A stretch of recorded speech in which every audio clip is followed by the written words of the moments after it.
Hello everyone. इस video में हम पैरेलल प्लेट कैपेसिटर की कैपेसिटी कैसे निकालते हैं और पैरेलल प्लेट कैपेसिटर क्या होता है उसके बारे में पढ़ेंगे।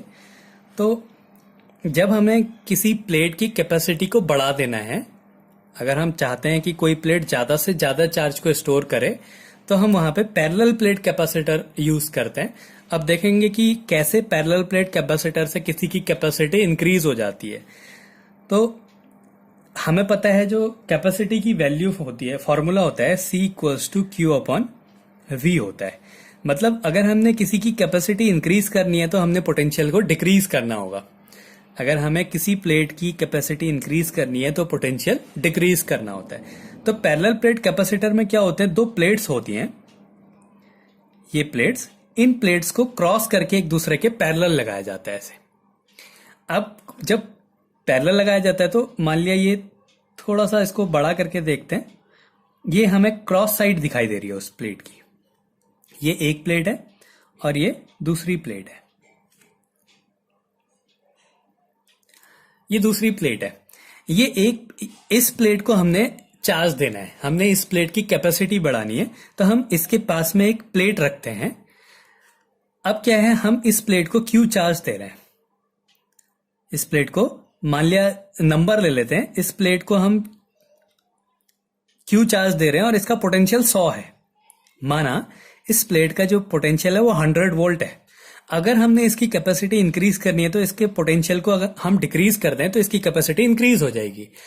तो हम इसको पॉजिटिव चार्ज अगर दें तो क्या होगा, इस प्लेट के नेगेटिव चार्जेस इस साइड आ जाएंगे, मतलब प्लेट के अंदर वाली साइड आ जाएंगे, और पॉजिटिव चार्जेस दूसरी साइड चले जाएंगे। नेगेटिव चार्जेस पॉजिटिव इस साइड आ जाएंगे और पॉजिटिव चार्जेस दूसरी साइड आएंगे, क्योंकि इसमें ये एक इलेक्ट्रोस्टैटिक फोर्स लगाएगा। अब क्या होगा, जो ये नेगेटिव चार्ज होंगे, इन नेगेटिव चार्जेस के कारण इतनी डिस्टेंस पे, माना इसकी बीच की डिस्टेंस d है, इस डिस्टेंस पे एक पोटेंशियल लगेगा।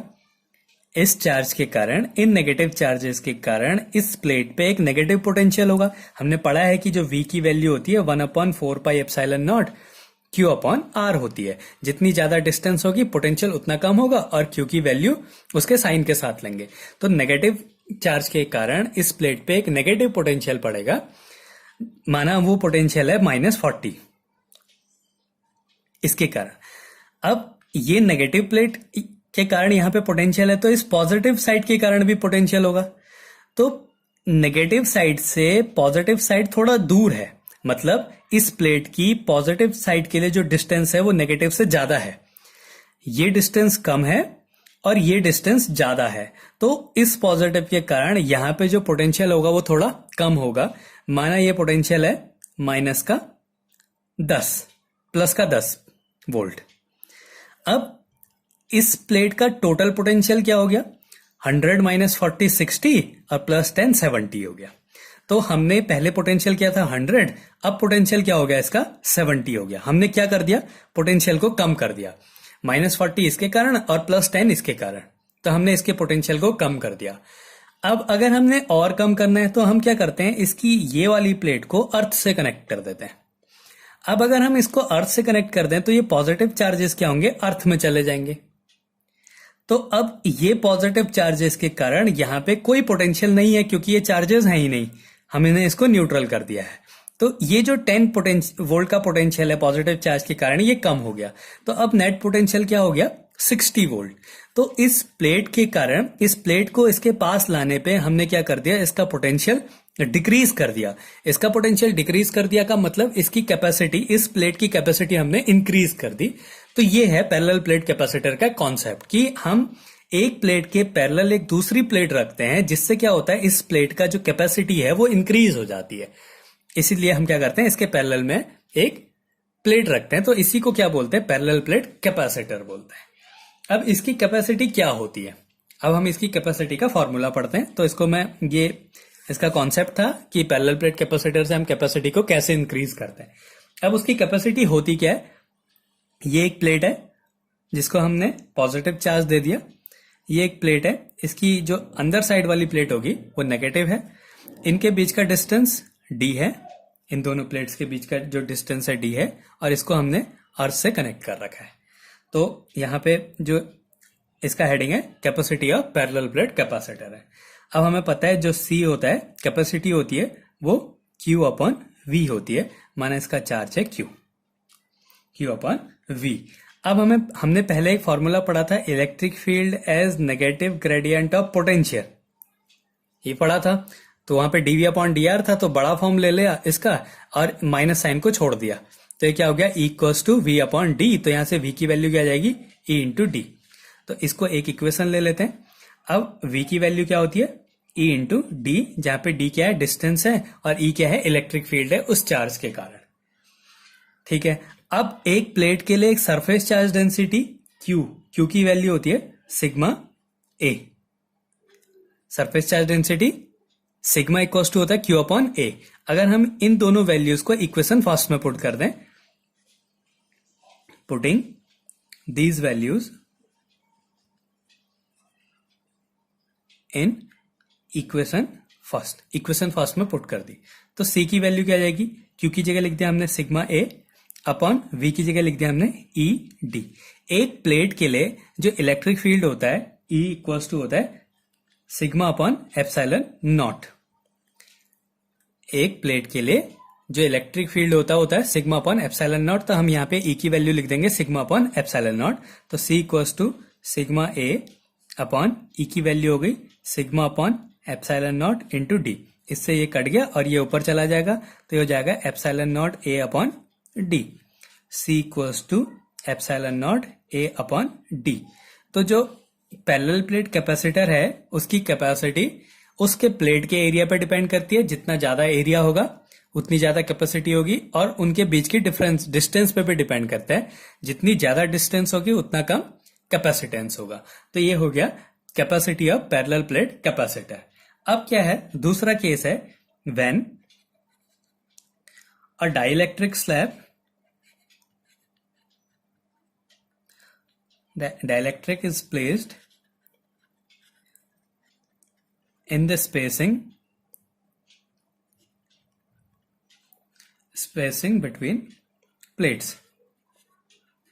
अब क्या करा हमने, पूरे इसके बीच का जो गैप था इसमें एक डाइलेक्ट्रिक मटेरियल फिल कर दिया पूरा। तो अगर हम कहीं पे डाइलेक्ट्रिक मटेरियल फिल कर देते तो एक और फॉर्मूला था, हमने जब कूलम लॉ पढ़ा था तो वहां पे पढ़ा था F equals to 1 upon 4 pi epsilon not epsilon R Q1 Q2 upon R square. ये एक फॉर्मूला पढ़ा था। ये होती है परमिटिविटी ऑफ अ मीडियम, उस मीडियम की परमिटिविटी क्या है, रिलेटिव परमिटिविटी क्या है। तो हम एयर के लिए इसकी वैल्यू 1 ले लेते हैं। अगर हम किसी डाइलेक्ट्रिक में प्लेस कर देंगे तो इसकी कुछ वैल्यू होगी। तो माना वो उस डाइलेक्ट्रिक जो वैल्यू है वो K है, डाइलेक्ट्रिक जो है वो K है यहाँ पे। तो वो क्या करता है, अगर हम फोर्स में कोई डाइलेक्ट्रिक प्लेस कर देते हैं तो जो नया फोर्स होता है वो पहले वाले का अपॉन K हो जाता है। ऐसे ही पोटेंशियल में भी आता है, तो जो पोटेंशियल होगा वो भी पहले वाले का अपॉन K हो जाएगा किसी डाइलेक्ट्रिक में प्लेस कर देने पे। तो अगर हम इसको किसी डाइलेक्ट्रिक में प्लेस करें तो जो V की वैल्यू है, जो पोटेंशियल की वैल्यू है V अपॉन K हो जाएगी। जो इलेक्ट्रिक फील्ड की वैल्यू है वो भी E अपॉन K हो जाएगी। तो अब हम इसको सॉल्व करते हैं। हमें पता है जो C की वैल्यू, अब हम यहाँ पे C डैश ले लेते हैं इसको, C dash equals to Q upon V हो गया। और V की वैल्यू क्या होती है ED, तो यहां पे ED अपॉन K हो गया।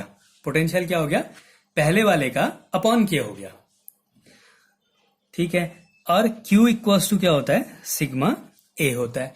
अब हम ये दो वैल्यूज को यहां पुट कर देते हैं, तो C डैश इक्वल्स टू क्या हो जाएगा, Q की वैल्यू है सिग्मा A अपॉन V की वैल्यू क्या हो गई ED अपॉन K, और वो अपॉन K जो है ऊपर आ गया। अब फिर से E की वैल्यू पुट कर देते हैं। E की वैल्यू क्या आ गई सिग्मा अपॉन एप्सिलॉन नॉट आ गई। तो ये हो गया sigma A K upon E की वैल्यू हो गई sigma upon epsilon not into D. ये कट गया, वो ऊपर चला गया। Epsilon not A K upon D हो गया। अब epsilon not a upon D क्या था, जब कोई मीडियम नहीं है, कोई डाइलेक्ट्रिक नहीं है इसके बीच में, तो जो ये सी डैश की वैल्यू हो गई, ये हो गई के इंटू सी। तो कैपेसिटी कितनी टाइम्स हो जाती है, के टाइम हो जाती है। जो पोटेंशियल है वो 1 अपॉन के टाइम हो जाएगा, जो इलेक्ट्रिक फील्ड है वो भी 1 अपॉन के टाइम हो जाएगा, लेकिन जो कैपेसिटी है वो इनटू के टाइम्स हो जाती है। तो अगर हमें इसकी कैपेसिटी और बढ़ानी है तो हम क्या करेंगे, इसके बीच में एक डाइलेक्ट्रिक मीडियम रख देंगे। तो ये हो गया parallel plate capacitor. Parallel plate capacitor की कैपेसिटी का फॉर्मूला होता है epsilon not a upon D. अगर उसके बीच में कोई डाइलेक्ट्रिक प्लेस कर दें तो उसकी जो कैपेसिटी होती है वो के टाइम इंक्रीज हो जाती है। अब हम क्या करेंगे, इस पैरेलल प्लेट कैपेसिटर के बीच में एक कोई डाइलेक्ट्रिक रखेंगे जो कि पूरा ना हो, उसके कुछ पोर्शन पे हम डाइलेक्ट्रिक को प्लेस करेंगे। तो अगला केस है व्हेन अ डाइलेक्ट्रिक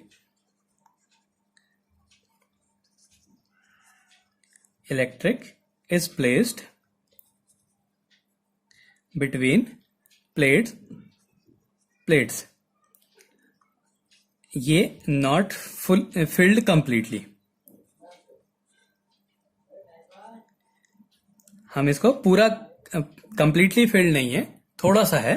तो फिर से वही केस हो गया, ये पैरेलल प्लेट कैपेसिटर, इसको अर्थ किया हुआ है, इसके बीच में एक डाइलेक्ट्रिक प्लेस किया।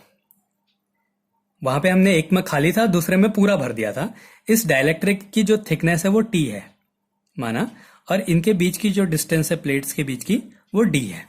हमने इसको पॉजिटिव चार्ज दिया, ये वाली प्लेट नेगेटिव और दूसरा वाला जो है अर्थ में पॉजिटिव हो गया।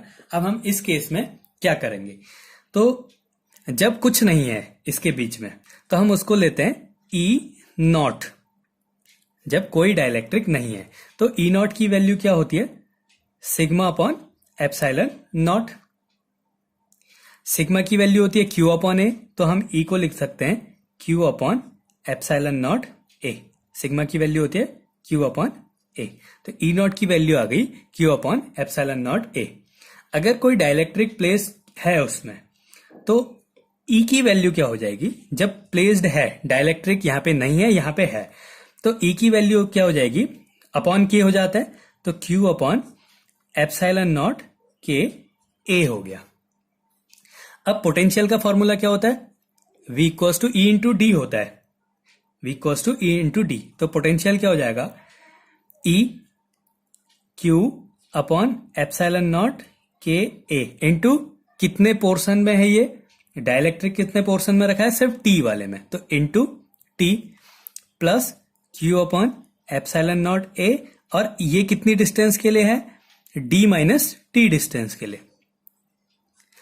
मतलब जो ये डी माइनस टी डिस्टेंस पे है, यहां पे इलेक्ट्रिक फील्ड क्या होगा, Q upon epsilon not a.